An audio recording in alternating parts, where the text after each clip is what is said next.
Buenas tardes, licenciado. Gracias. Aquí estamos atentos a ustedes.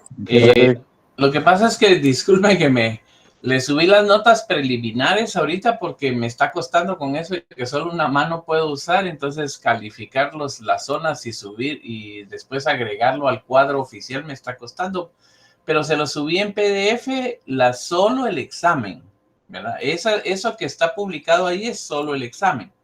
Entonces me falta agregar lo de las zonas, ¿oye? Entonces no van a creer que ahí está todo. Entonces solo es para que más o menos hagan sus cálculos. Gracias, licenciado. Lo comprendemos. Yo sé que es pasar eso que usted tiene ahí en su bracito. En lo que termino de subir lo de las zonas. Solo eso me falta agregar y como yo les decía la clase pasada, lo que sucede es que me tocó en las zonas revisar uno por uno. Entonces, por eso, y aparte la ingresada en el cuadro oficial, lo voy a hacer despacio ya más tarde y a usar el fin de semana para poquito a poquito irlo llenando. Pero ya con eso ya tienen más o menos idea de cómo está la cosa. ¿Qué manda, Luis? Buenas tardes. Buenas tardes, licenciado. Saludarle. Mire, licenciado, perdone, fíjese que le quería comentar, yo fui una de las personas que cometió un error al enviar mi trabajo al apartado que decía tarea, pero tengo el pantallazo donde ahí me marca que está subido aún. Pero espéreme, no, si ahí era, no entiendo, explíqueme bien. Es que fíjese que estaba leyendo que los compañeros habían dicho que usted había enviado un link donde decía que ahí había que subirlo en un link que usted envió, pero yo lo subí en el apartado de Classroom donde dice agregar tarea. Va, miren, pues voy a hacer algo para que no nos estemos complicando con eso. Espérenme un segundito, no se van, aquí quédense, no se me van a ir, solo voy a habilitar una cosa aquí. Pero si aparece algún compañero preguntando algo, díganle, porque ahorita una compañera preguntó y ustedes no le avisaron que yo les había avisado que iba a ver lo de las notas. Entonces, les encargo, pues ahí les avisan.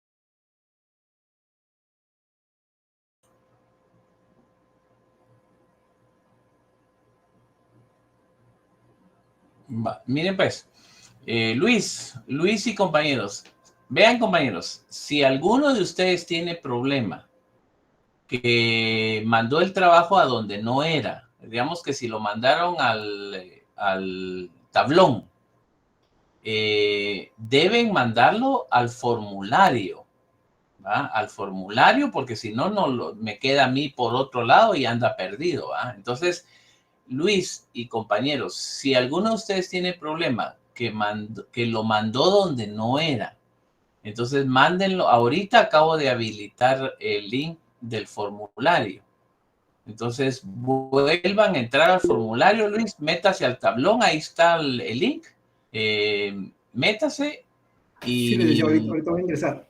Vuélvanlo a subir y vuélvanlo a cargar. Yo creo que Belkis tenía ese mismo problema y no sé quién más tenía. Entonces, vuélvanlo a cargar, pues, y les voy a dar lo que dura la clase para que vuelvan a cargarlo. ¿Quién lo mandó a donde no era? Entonces, tiene que mandarlo al link del formulario de Google, Google Forms. Ahí, para que me aparezca.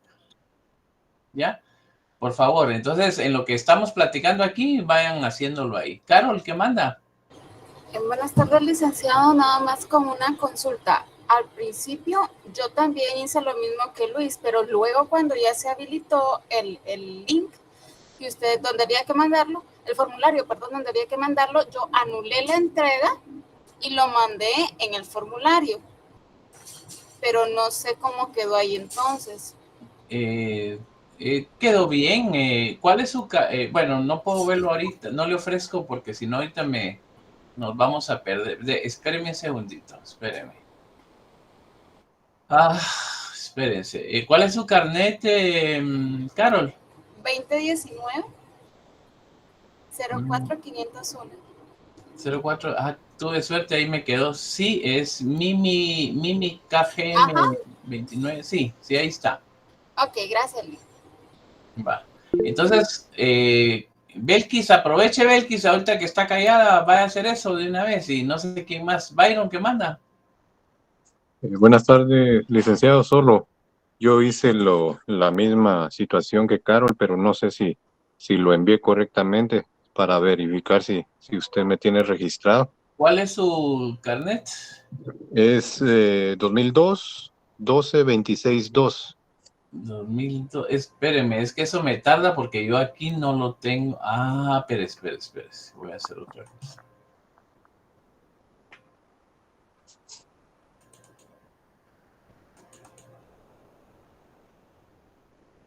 ¿2002?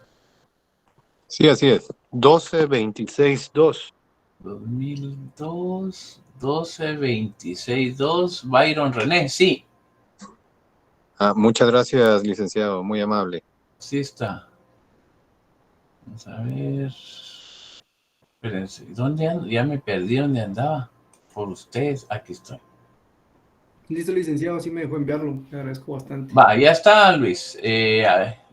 Yo creo que entonces lo voy a tener ahí un rato a lo que estamos aquí en la clase para que, ¿saben qué? Le voy a dar, quien no lo tenga hasta las 8, hasta las 9 lo voy a tener abierto y vuelvan a subir si tuvieran algún problema.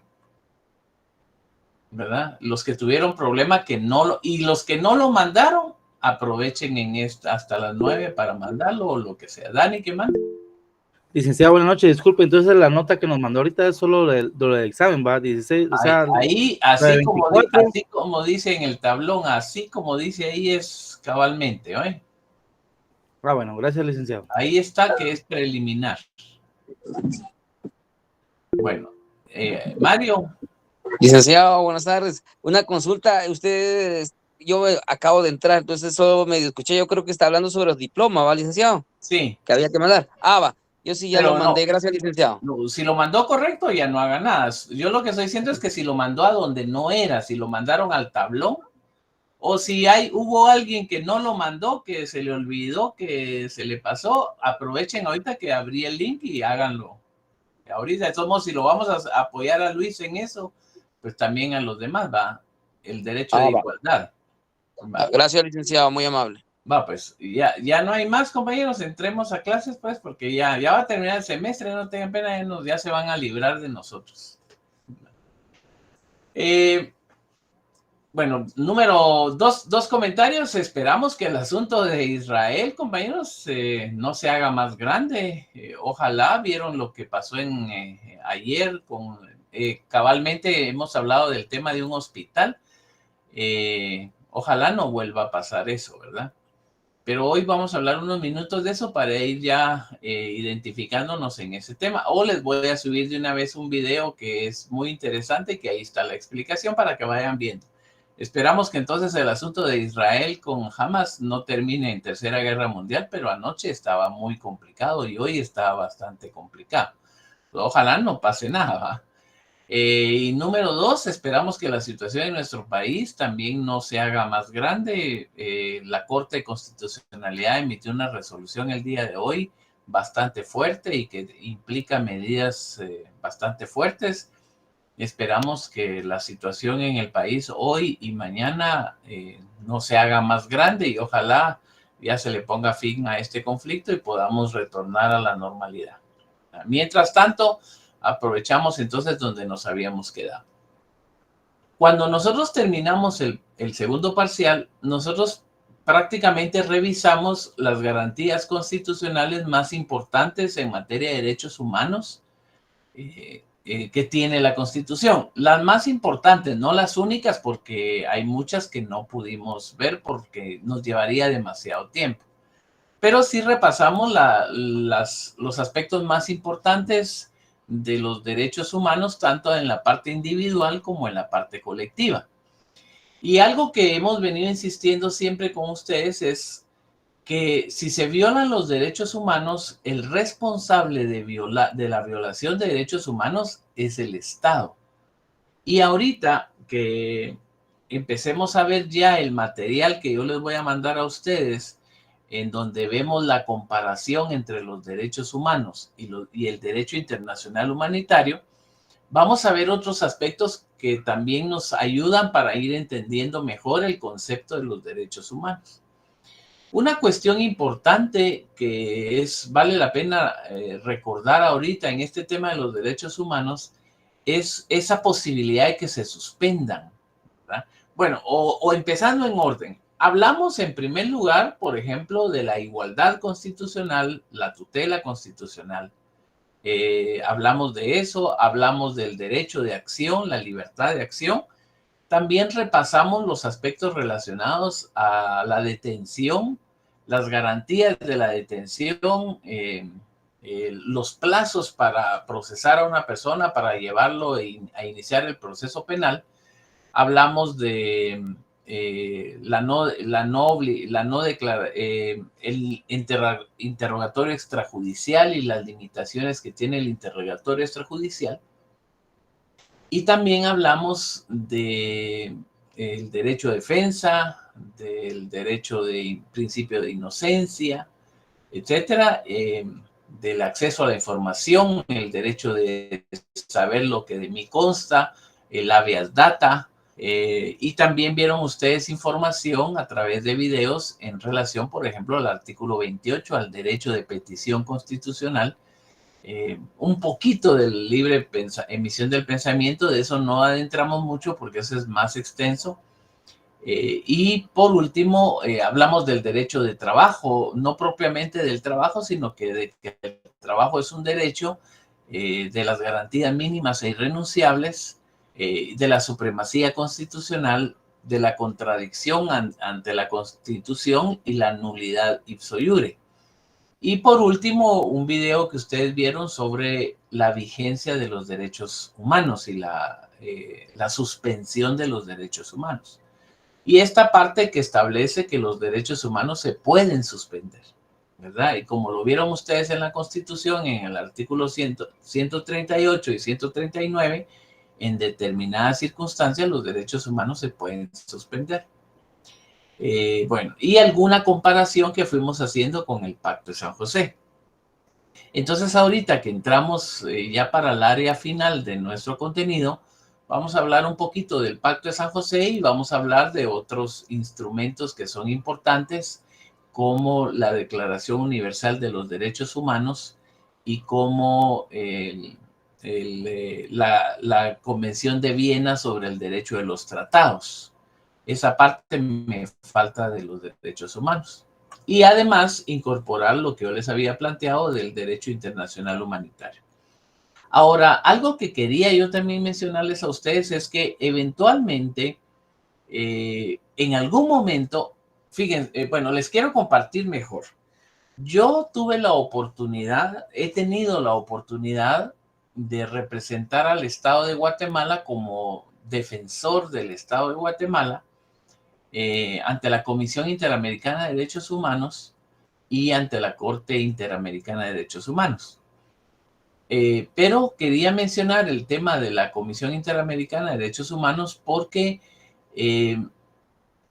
cuando se presenta una denuncia contra un Estado por violación de derechos humanos en el sistema interamericano, la denuncia se presenta primero ante la Comisión Interamericana de Derechos Humanos. La Comisión Interamericana es equivalente al Ministerio Público, digamos, la CIDH. Es como equivalente al Ministerio Público. La Comisión Interamericana lo que hace es que cuando recibe una denuncia, empieza una investigación y empieza a ver si la denuncia tiene sustento, tiene elementos que valgan la pena continuar con ese procesamiento.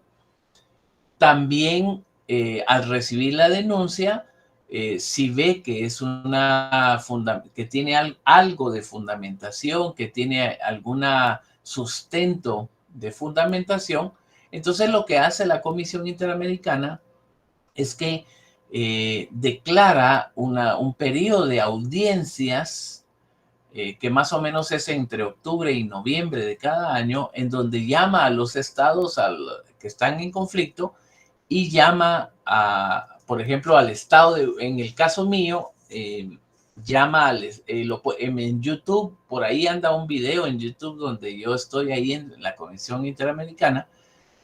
Entonces lo que hace la comisión es llama a los estados y yo fui sobre el tema de la trata de personas, que unas organizaciones habían presentado una denuncia por la trata de personas contra el estado de Guatemala. Entonces, lo que hace la comisión es intenta primero arreglar conciliatoriamente el conflicto y ver si entre el Estado y los denunciantes hay posibilidad de conciliar, de llegar a algún acuerdo. O en su caso, que los estados se manifiesten primeramente y puedan como defenderse de una vez y decir, aquí no hay nada. Y entonces la comisión, si la comisión ve que lo que se argumenta no hay nada, pues la comisión no admite a proceso la denuncia, cuando evidentemente no hay nada. O en su caso, si hay conciliación, se firman acuerdos de conciliación. Eso lo hace la Comisión Interamericana, que tiene su sede en Washington. Ahora, si en caso, cuando el Estado llegue, no logra desvanecer los indicios y la comisión no se convence de que no hay nada o que fue desvanecido, entonces lo que pasa ahora, el siguiente paso, es que la comisión presenta una denuncia ante la Corte Interamericana de Derechos Humanos, que está en Costa Rica, en San José de Costa Rica. Entonces, eso es importante tener en cuenta la diferencia. La Comisión Interamericana de Derechos Humanos es el órgano de investigación, digamos entre paréntesis, ¿verdad? Como equivalente al MP. Está en Washington. Entonces, hace esta investigación preliminar, estas medidas preliminares, acuerdos preliminares. Ahora, si la comisión se convence de que hay razón o materia para procesar a un Estado, entonces lo que hace la comisión es que remite una denuncia, ahora una denuncia a la Corte Interamericana de Derechos Humanos que está en Costa Rica, y entonces ahora ya presenta, ahí es como una demanda formal, ahí es un juicio y el acusado es el Estado de Guatemala, ¿va? Este ya es un juicio puramente como lo conocen ustedes, solo que con un tribunal conformado por la Corte Interamericana de Derechos Humanos, un tribunal en este caso integrado por jueces de varios países de América. Entonces, y está en Costa Rica. Y este es un juicio puramente como un debate. Una cuestión importante es que ante la Comisión Interamericana de Derechos Humanos puede acudir cualquier persona. Eso lo leímos nosotros cabalmente antes dentro del segundo parcial, que la Corte Interamericana puede acudir cualquier persona. Si uno de ustedes algún día considera que el Estado de Guatemala ha lesionado sus derechos humanos, y si ya se agotó la jurisdicción interna del Estado de Guatemala, ya se agotaron todas las fases del Estado de Guatemala, y el Estado de Guatemala no les resolvió favorablemente a ustedes, sino que les sigue violando sus derechos humanos, y ustedes consideran que continúa la violación, entonces ustedes pueden acudir al sistema interamericano. Pueden hacerlo ustedes como grupo, individualmente, organizaciones, etcétera, y presentan ante la Comisión Interamericana. Ahí es donde pasaría eso que les digo, que la comisión resuelve la denuncia, la petición y entonces evalúa de qué se trata, ver si tiene materia, si tiene algo de formalidad, de sustento y además si está el plazo, los requisitos, etcétera. Y entonces ahora si la admite, hace lo posible de conciliar a las partes o nos llama a una audiencia donde discutimos el asunto y tenemos que demostrar una como defensa extraoficial, ¿va? Y ahí es donde si la comisión se convence de lo que dice el Estado de Guatemala, no abre a proceso, o en su caso, si las partes concilian y llegan a acuerdos, no abre a proceso y ahí se queda el asunto. Ya no llega a la Corte Interamericana.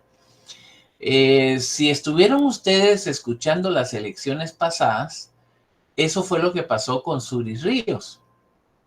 En el caso de Suri Ríos, cuando Suri Ríos presentó una demanda al sistema interamericano porque se le negó ser candidata a presidencial y demandó, digamos, ante la Comisión Interamericana, lo que hubo fue una audiencia ante la Comisión Interamericana y hubieron reuniones en la Comisión Interamericana en Washington y ahí es donde hubo acuerdos en donde el Estado de Guatemala concilió y cedió, digamos, por decirlo así, que Suri Ríos tenía la posibilidad de participar y ahí se quedó el asunto conciliatoriamente, no llegó a sentencia, no llegó a la Corte Interamericana.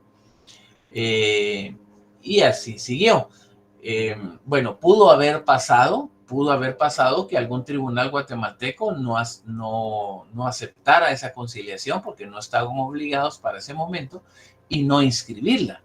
Y entonces ahí sí hubiera pasado que la Comisión Interamericana entonces nos hubiera demandado ante la Corte y hubiéramos iniciado un proceso ante la Corte.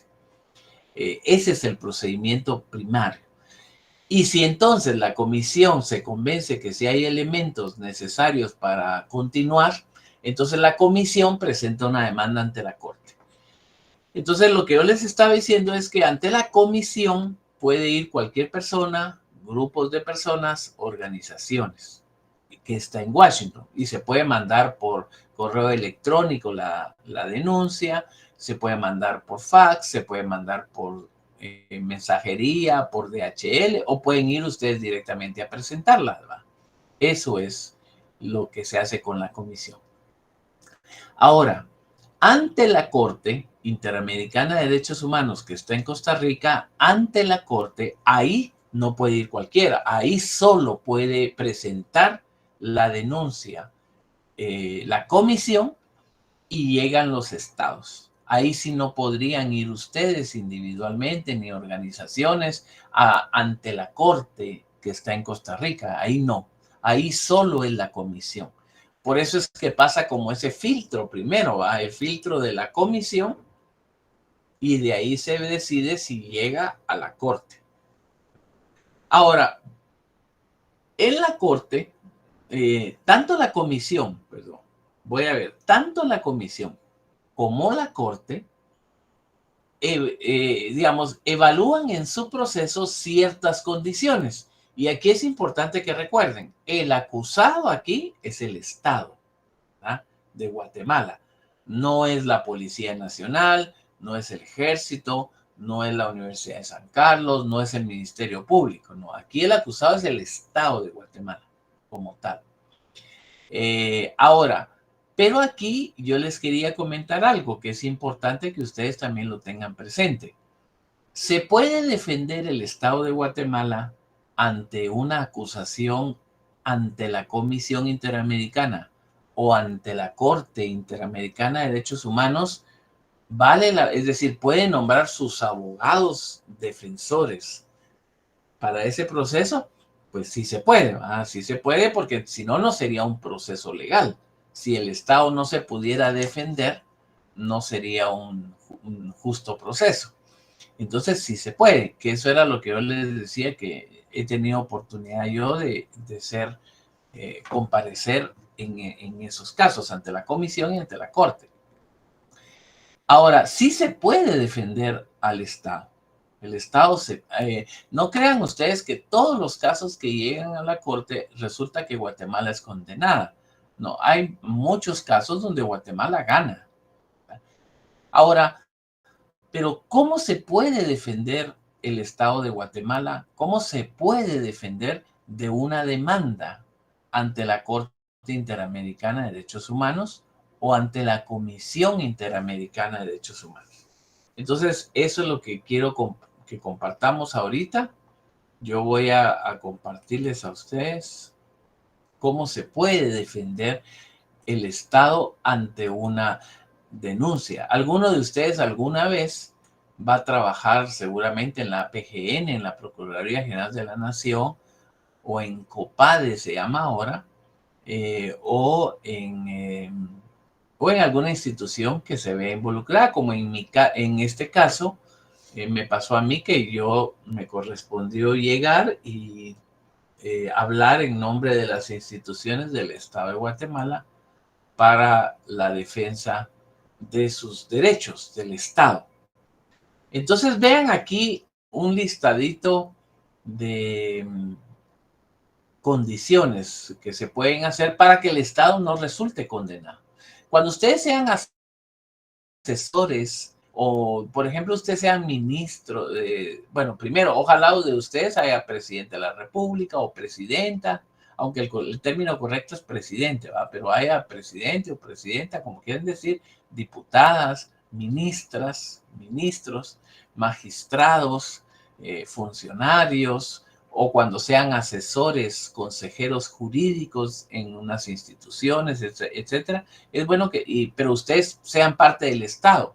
Entonces, si ustedes son parte del Estado, tienen que defender al Estado, ¿verdad? Así como lo que ustedes ven ahorita, ¿verdad? Ahorita tenemos un problema que la policía tiene que tomar acciones en contra de los manifestantes. Entonces, seguramente la policía, el Ministerio de Gobernación, tienen ya a sus abogados asesorando y aconsejando cómo no violar derechos, cómo no infringir la ley, qué hacer, etcétera. Eso ya deben estar un ejército de abogados asesorando cómo el Estado no viole derechos y ya diciéndole a las autoridades qué pueden hacer, etcétera. Pero aquí tenemos entonces básicamente estas condiciones. Concretamente, digamos, en resumen, ahí donde ustedes ven el Estado y sus obligaciones, ahí en ese primer párrafo donde dice repercusión en la responsabilidad de los derechos humanos por el accionar de sus representantes. Aquí quiero mencionarles algo perdón, ¿qué se me hizo? Aquí está, ¿qué se me hizo? Quiero mencionar algo antes de ponernos a hablar del cuadro que se me está pasando. Miren, cuando hablamos del conflicto armado guatemalteco, hay muchos casos en donde ustedes habrán oído que escuchan ustedes, por ejemplo, o ahorita que estamos en conflicto aquí en el país, que estamos en esos desórdenes, ustedes escucharán que a veces se denuncia que hay funcionarios o personas y ustedes dicen, es que es un violador de derechos humanos, es que viola derechos humanos, etc. Es importante dejar claro, compañeros, como nosotros estamos hablando jurídicamente, no políticamente, ¿va? Entonces, jurídicamente, es importante dejar claro, quien viola los derechos humanos es el Estado. Entonces, si resulta que en estos operativos que hay ahorita contra los manifestantes, si resulta que en algún momento alguien considera que cuando la policía disolvió una manifestación, un bloqueo o algo de ese tipo, cuando la gente comience a decir es que la policía violó los derechos humanos, son violadores de derechos humanos, el Estado viola los derechos humanos, etcétera, etcétera. Aquí es importante dejar claro, el Estado viola derechos humanos, pero ¿por qué viola derechos humanos? Los viola por el accionar de sus representantes. Entonces, por ejemplo, quien disuelve el bloqueo es la policía. Son policías, son personas. estos policías, digamos que se exceden en sus facultades y se les va la mano, etcétera, etcétera, entonces la gente dice, violó los derechos humanos. Pero ahí no, el policía no viola los derechos humanos. El policía comete delitos. El Estado viola derechos humanos. Si tenemos una maestra o un maestro que trabaja en una escuela pública y el maestro o la maestra abusa de un niño o de una niña, la maestra comete delito o el maestro comete un delito de orden penal. Pero como la maestra o el maestro, cuando están en la clase, lo hacen en representación del Estado y operan bajo el poder o la autoridad que el Estado les dio. Entonces, la maestra o maestro, por ser representante del Estado, vincula al Estado con sus actos. Y entonces ahora el Estado es responsable de violar derechos humanos porque uno de sus representantes violó la ley, ¿verdad? Entonces aquí es importante que siempre tomen en cuenta, un soldado, un policía, una maestra, un maestro, un médico, una enfermera, no violan derechos humanos. Ellos cometen, si en caso hicieron algo, cometen delitos, ¿verdad? La violación de derechos humanos, en este caso, la comete el Estado. Pero ellos cometieron delitos. Entonces, por ejemplo, si yo tengo, por decirles algo, si yo tengo a una persona que trabaja en el Estado y en el ejercicio de su función abusa de un niño, entonces esa persona comete un delito. Es un delito de orden penal. El que sea, ¿va? El que corresponda. Y el Estado viola derechos humanos porque se vincula, entonces por eso a la hora de una demanda o a la hora de un proceso, el Estado es el responsable de lo que hizo su representante. Por ejemplo, hace varios años aquí en Guatemala pasó un caso que se conoce como el caso de la Panel Blanca. Hace varios, ya con la Constitución vigente, ya en el periodo democrático, pasó lo de la Panel Blanca.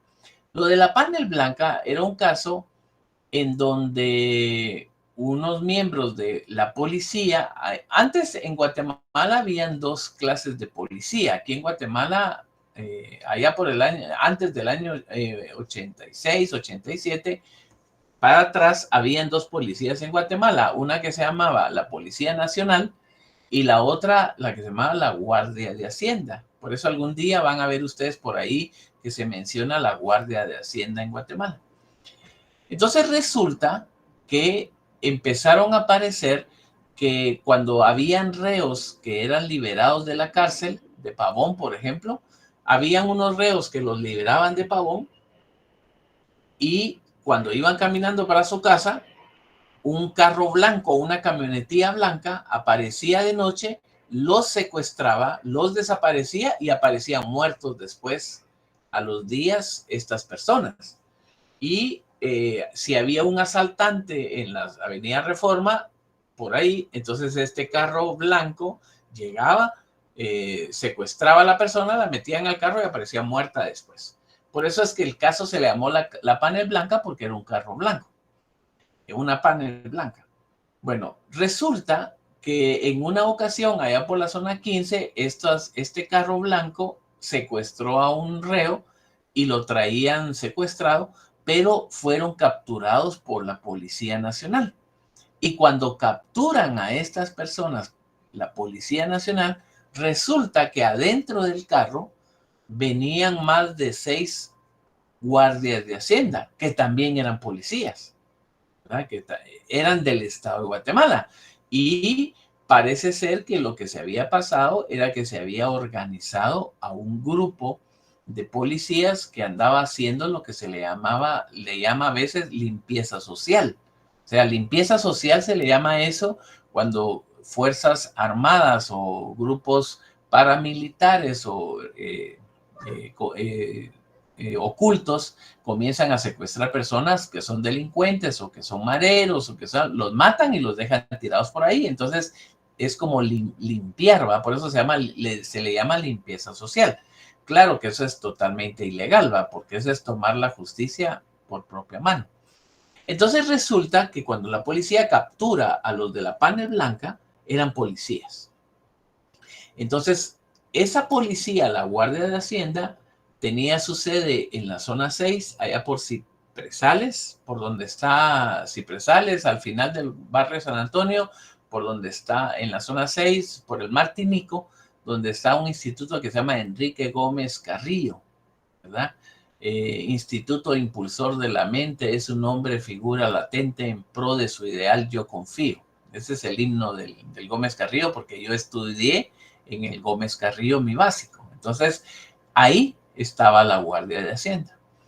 Entonces, cuando viene la policía, agarra a los de la Panel Blanca y se los lleva a la comisaría 11, se llama hoy, que antes se llamaba el segundo cuerpo de la policía, que está en la 11 Avenida, entre cuarta y quinta calle de la zona 1, a la par de la iglesia La Merced. Ahí los lleva, ¿verdad? Y ahí tenían a los secuestradores de la Panel Blanca. Pues resulta que la Guardia de Hacienda, más de 200 policías de la Guardia de Hacienda se salen de la zona 6, iba el jefe de ellos, el mero jefe de ellos, van a la zona 1, rodean el segundo cuerpo de la policía, el que hoy se llama Comisaría 11, en la 11 Avenida, entre cuarta y quinta calle de la zona 1, la rodean y obligan a que les entreguen a los de la Panel Blanca. Entonces, imagínense ustedes 2 cuerpos de Policía Nacional de nuestro país enfrentados porque uno tenía capturados a los asesinos y secuestradores y la otra policía quería que se los entregaran. Y total que se los entregaron, ¿va? Se los entregaron y ahí se acabó la historia. Entonces, ahí se terminó el asunto. Y ya nadie más, en Guatemala, nadie más habló de eso. Al poco tiempo empezó el caso ante la Comisión Interamericana de Derechos Humanos, se denunció a Guatemala por el caso Panel Blanca y al final nos condenaron al Estado de Guatemala como violador de derechos humanos por la Corte Interamericana por el caso de la Panel Blanca y nos condenaron. Entonces quedamos condenados. Ahora, lo que yo quiero que tomen en cuenta es ¿por qué el Estado de Guatemala es responsable de lo que hacen sus representantes? O sea, por ejemplo, ahorita, como tenemos este caso, llega la policía, disuelve una manifestación, se le va la mano y se considera que violó derechos humanos. Entonces, ¿por qué el Estado de Guatemala termina siendo responsable? Ahora, claro, compañeros, que es importante tomar en cuenta que la policía es legal que use la fuerza y es legal que use armas. O sea, no crean ustedes que la policía no puede usar sus armas. Sí es legal usarlas, sino para qué las tienen y si no, ¿por qué las portan? Si no las pudieran usar, ¿para qué las van a tener? Lo que pasa es que se ha hecho un desorden en nuestro país y el desorden es de tal naturaleza que ahora resulta que nadie puede hacer nada. Ahora resulta que los policías no pueden agarrar a una persona, no pueden usar la fuerza contra una persona, porque todo el mundo sale diciendo que eso es violar derechos humanos. La verdad es que no es cierto. La policía sí puede usar la fuerza, sí puede usar sus armas, sí puede usarlas. Solo que ahí debe usar un principio que se llama proporcionalidad. Y la proporcionalidad consiste en que a igual amenaza, igual defensa. Es decir, si a mí lo que los manifestantes es que me están gritando y me están maltratando, yo ahí no puedo usar la fuerza. Si algunos manifestantes me comienzan a tirar piedras o comienzan algo, entonces ya la policía tiene derecho a usar la fuerza proporcional a eso que se está pasando. Pero si los manifestantes me disparan, entonces yo tengo derecho a disparar. Eso es proporcionalidad. O sea, proporcionalidad es eso de que es igual la proporción de la defensa del uso de la fuerza a lo que se está viviendo, ¿verdad? Entonces, lo que no es correcto es, por ejemplo, ¿se recuerdan ustedes que el presidente Yamatei estuvo ligado en un proceso por un caso de Pavón? ¿Verdad? Ahí mucho de lo que pasó, no es que yo lo esté defendiendo propiamente, pero mucho de lo que pasó es, la policía puede usar la fuerza contra los delincuentes. Pero cuando el delincuente ya se rindió o ya entregó las armas, entonces la policía ya no puede ir más allá. Entonces, por ejemplo, en el caso de Pavón, cuando la policía entra a Pavón, muchos reos le disparan a la policía. Entonces la policía vuelve a disparar también. Entonces, en algún momento los reos se detienen y se rinden. Levantan las armas, se rinden y se entregan. Cuando se entregan, ya en ese momento que ellos ya se rindieron, ya la policía no puede continuar con la agresión. Ahí ya no, porque ese es el error de muchos policías. O sea, si ustedes lo ven en las películas y en todos lados, el error de la policía es que cuando la persona ya está detenida, ya se rindió, ellos siguen pateándolo, ellos siguen torturándolo, ellos siguen haciéndole agresión. Ahí es donde se pierde la razón, digamos. Ahí es donde se pierde la razón. Entonces, en el caso de ese caso de Pavón, lo que se encontró en el caso de Pavón es que algunos de esos reos ya un disparo en la cabeza, pero ellos ya tenían grilletes. Entonces, enfrentarse a los delincuentes, dispararles porque ellos dispararon, es legal. Pero en el momento que los delincuentes se detienen y se entregan, a partir de ahí, el profesionalismo de la policía ya no debe permitir continuar con la agresión. Entonces ya los tienen ahí, ya están engrietados, no pueden en ese momento ahí llegar, patearlos, golpearlos, torturarlos o meterles un balazo en la cabeza. Eso ya, ahí ya no. Ahí es donde se pierde esa proporcionalidad, ¿verdad? Y la mayoría de casos que se hacen, por ejemplo, cuando ustedes ven los casos en la policía de los Estados Unidos, que lamentablemente casi siempre es con población afrodescendiente, siempre pasa eso. Ya la persona está bajo poder de la policía y ellos lo siguen torturando y lo matan. Entonces, esa es la pérdida de la proporcionalidad. ¿Qué manda Amy? Sí, licenciado, buenas noches compañeros. Difícil de comprender, pero si la ley lo establece, pues así tiene que ser, ¿verdad? Pero comprender, ¿qué parte dice usted? La parte del accionar proporcional, creo que dijo, ¿verdad? La proporcionalidad. Proporcionalidad, porque ayer, un elemento de la Policía Nacional Civil le dieron muerte al momento de pretender capturar a una persona que iba en moto en Zacap. No podían dispararle, pero él disparó y uno pegó y lo mató. Entonces sí, difícil, ¿verdad? Pero así sí, está. Pero ahí no hay proporcionalidad, Jimmy, ahí no. Ahí no estaría ese elemento que yo estoy planteando, ¿va? Pero la proporcionalidad ahí sería que digamos que ese agente no iba solo, ¿va? Digamos. Entonces vienen los agresores. La policía va atrás de una moto, viene el de la moto, se da la vuelta, le dispara a la policía. La proporcionalidad sería que los demás agentes que iban tenían el derecho a dispararle al agresor. Eso sería la proporcionalidad.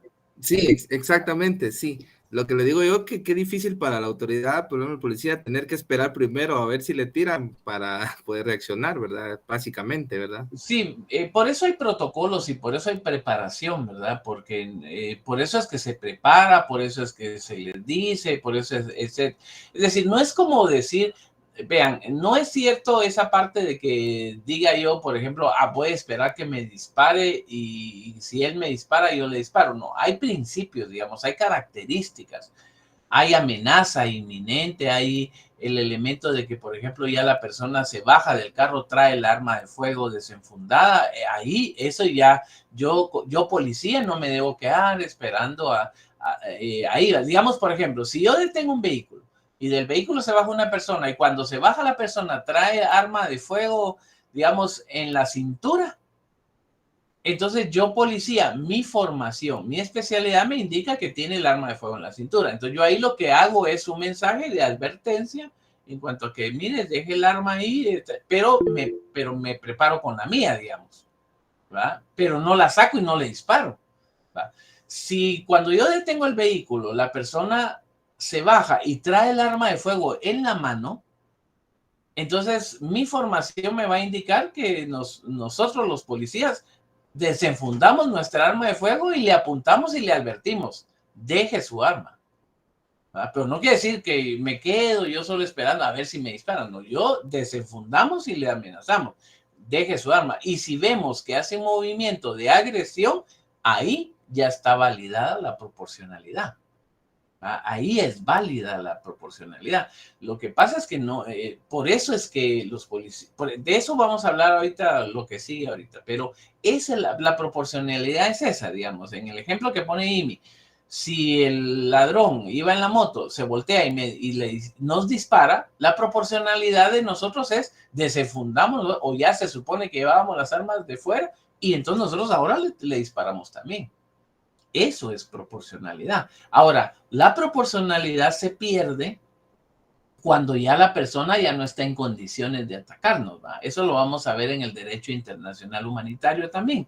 Entonces, cuando dos ejércitos están en combate, pero uno de esos ejércitos se rinde, a partir de que se rindió, ya el ejército ganador no tiene derecho a hacerle daño. Ahí ya no, porque si lo hace, entonces ya cometió delitos. Igual sería, por eso es que el ejemplo que yo ponía de lo que pasó en Pavón, en el caso donde estuvo Yamatei, es que reos aparecieron con grilletes y con un balazo en la cabeza, ¿verdad? Y entonces, según los peritajes, indican que muchos de ellos ya estaban acostados, hincados cuando les dieron el balazo. Entonces, ahí ya no, ahí el Estado ya violó derechos humanos. Pero, Belkis, ¿quería decir algo?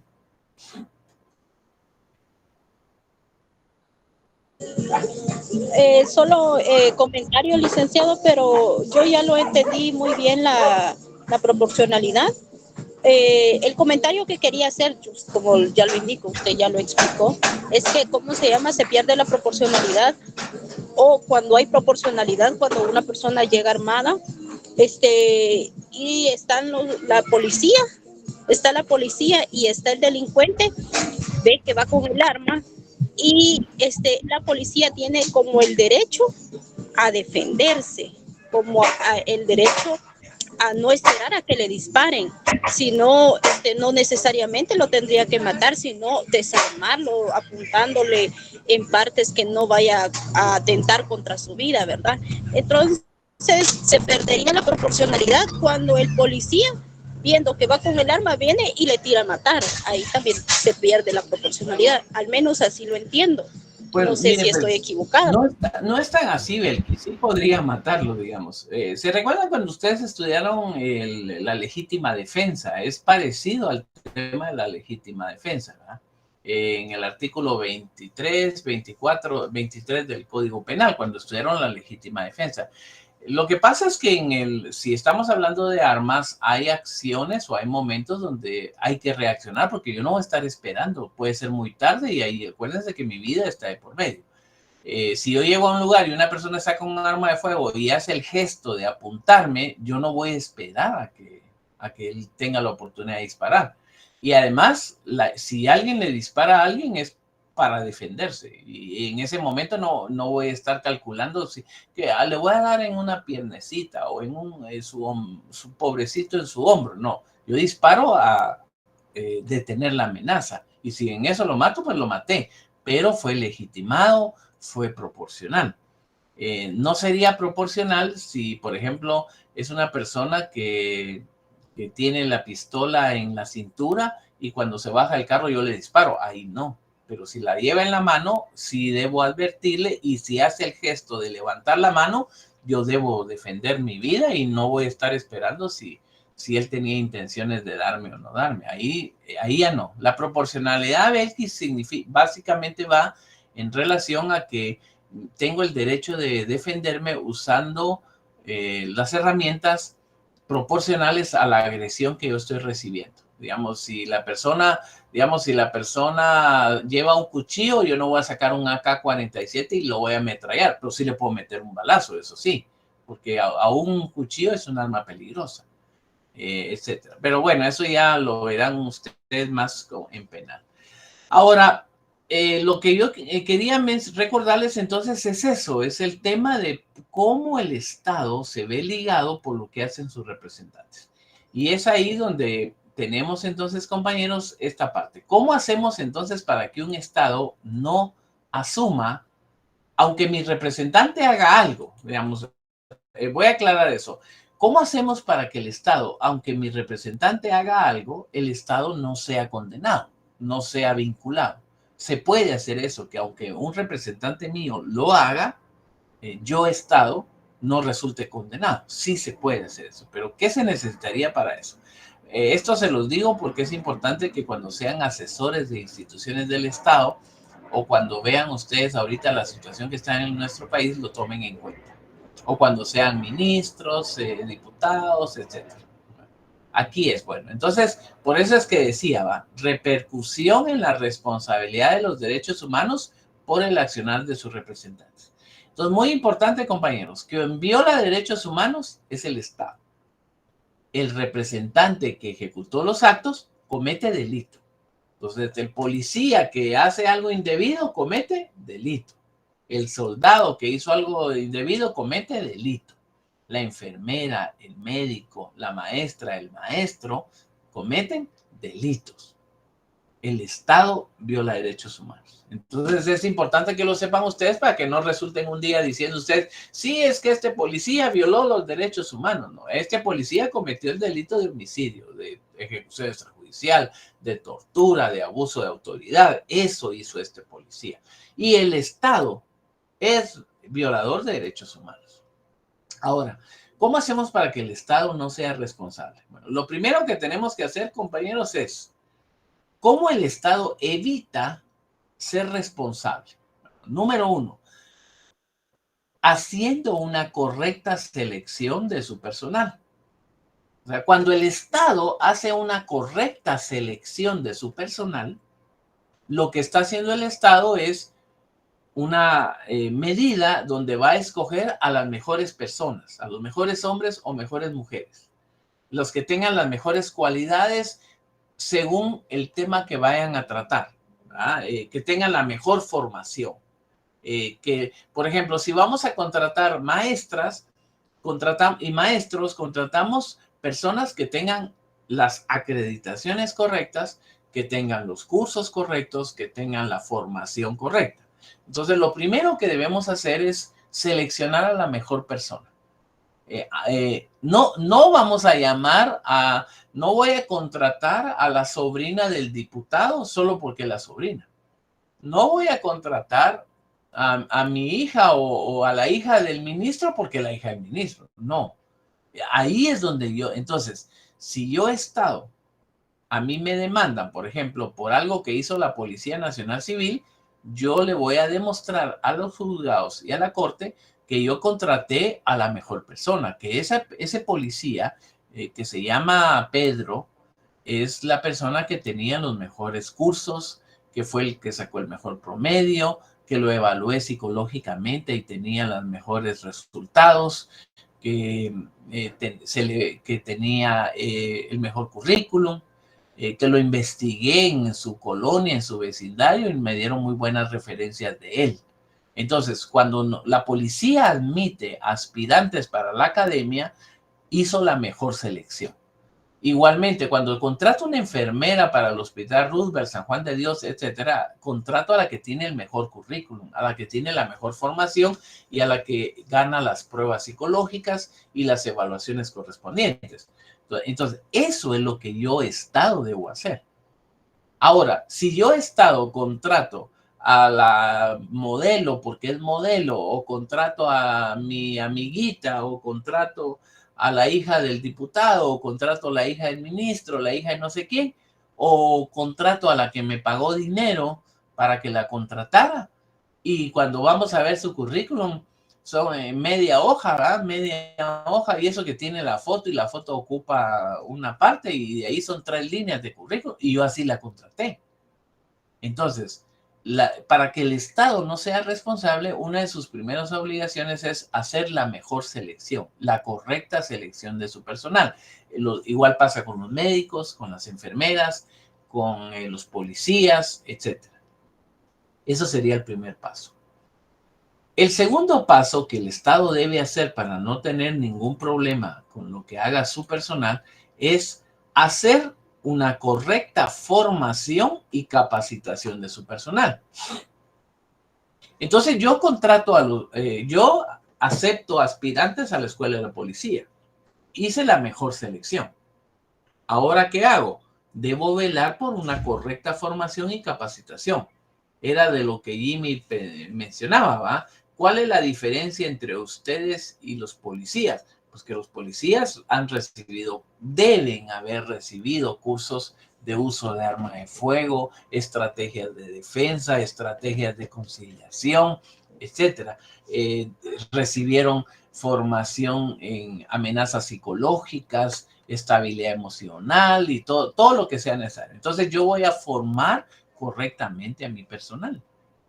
Si yo contraté una maestra, claro que ella ya es maestra, pero yo le voy a dar los lineamientos correctos, las instrucciones correctas, le voy a dar ella ya está dando clases y yo me voy a mantener siempre, la voy a mantener siempre que su formación se vaya actualizando, etcétera. Entonces, la voy a formar correctamente. Yo no en el Hospital San Juan de Dios, no voy a poner a un médico que tiene 2 meses de graduado, no lo voy a poner a hacer operaciones de corazón abierto, por ejemplo. No, yo depende de los procesos de capacitación y formación va a ser. Y entonces hice la mejor selección y ahora hago una correcta formación y capacitación. Entonces ¿qué más debo hacer? Bueno, aparte de que escogí a las mejores personas, no por cuello, no por trance, no por cuerpo, no por dinero, etcétera, sino que por experiencia, por currículum, por capacidad, aparte de eso, ahora voy a equiparlos correctamente. Entonces les voy a dar las herramientas necesarias para su función. Entonces les voy a dar el equipamiento adecuado, les voy a dar las herramientas necesarias, etcétera, para que ellos puedan ejercer su función adecuadamente. Entonces ahí les voy a dar la medicina, si es un hospital, la medicina, si es los equipos médicos listos, todo bien, para que ella, que es la mejor seleccionada y capacitada, los pueda usar y los use correctamente. Pero si yo voy a tener buen personal, pero no lo capacito, no le voy a dar equipo, entonces no. Entonces, cuando ese personal no cumpla sus funciones, no llegue rápido a una denuncia, o cuando la policía no pueda reprimir adecuadamente un bloqueo porque yo no le di el equipo necesario, entonces eso es inadecuado. Entonces, por ejemplo, un policía, imagínense ustedes un policía que lo mando sin el equipo adecuado, le tiran una piedra y le pegan en la espinilla, ese policía se va a poner furioso y va a reaccionar violentamente contra las personas que le tiraron la piedra. Y entonces le va a ir la mano al policía por falta de equipo adecuado. Entonces, una correcta equipamiento. Otra cosa importante, voy a hacer una correcta supervisión. No se trata de que tengamos policías y que los mandemos ahí solitos, no. Debe haber toda una línea de jerarquía, una línea de mando, una línea de supervisión, los voy a estar controlando constantemente, voy a estar detrás de ellos constantemente, viendo qué hacen, cómo están trabajando, cómo lo hacen. No los voy a dejar solitos, sino que yo jefe, voy a estar constantemente pendiente de ellos. Ahí va a haber un jefe que anden con ellos, no los mandé solitos a hacer lo que ahí va a haber toda una línea de mando, de autoridad, de responsabilidad, de toma de decisiones. Y por último, cuando hagan cosas malas, si a pesar de que yo los seleccioné bien, a pesar de que los seleccioné bien, a pesar de que los formé bien, los equipé bien y los estoy supervisando bien, y a pesar de eso se salen de la ley y hacen cosas indebidas que están prohibidas, entonces lo que voy a hacer es corregirlos oportunamente y sancionarlos proporcionalmente, ¿va? Conforme el acto. Entonces, si el policía descuida su equipo, lo voy a corregir por descuidar su equipo y lo voy a sancionar. Si el médico no atiende a los pacientes, lo voy a sancionar, lo voy a corregir. Si la enfermera no cuida a los pacientes, la voy a sancionar, la voy a corregir. Y si sigue haciéndolo, la voy a sancionar despidiéndola. Etcétera. Entonces, eso. Pero, por ejemplo, en el caso de la panel blanca, ¿qué pasó en el caso de la panel blanca? No se seleccionó correctamente a los policías porque eran familiares, eran cuates. No se les capacitaba, no tenían mayor equipo, no se les supervisaba qué andaban haciendo, andaban secuestrando, ¿va? Y muy importante, lo que yo les decía, los fueron a sacar de la comisaría 11 del segundo cuerpo, los sacó la misma Guardia de Hacienda, y al día de hoy, compañeros, al día de hoy, casi 40 años después, nunca fueron procesados, nunca fueron enjuiciados. Entonces, si un policía hace un acto de corrupción, yo lo capturo, lo capturamos y lo metemos preso, no hay violación de derechos humanos, ¿verdad? No hay. Bueno, ahí entraría lo primero, lo corregí y lo sancioné, pero eso sí, demuestro que él había sido bien seleccionado, capacitado, equipado y formado. Ahora, si yo lo agarro, lo meto preso, pero después se demuestra que tenía cuello, que él llegó porque pagaba, porque era hijo de no sé quién, porque era amigo de no sé quién, entonces aunque yo lo haya sancionado, no se quita la responsabilidad. Entonces hay que tomar en cuenta eso. Por cuestión de la hora, me voy a quedar aquí y continuamos el día lunes, compañeros, y les voy a subir el material de derechos humanos que me faltó y también de DIH pero ya más tardecito lo voy a hacer. Que descansen, compañeros, y nos vemos el día lunes.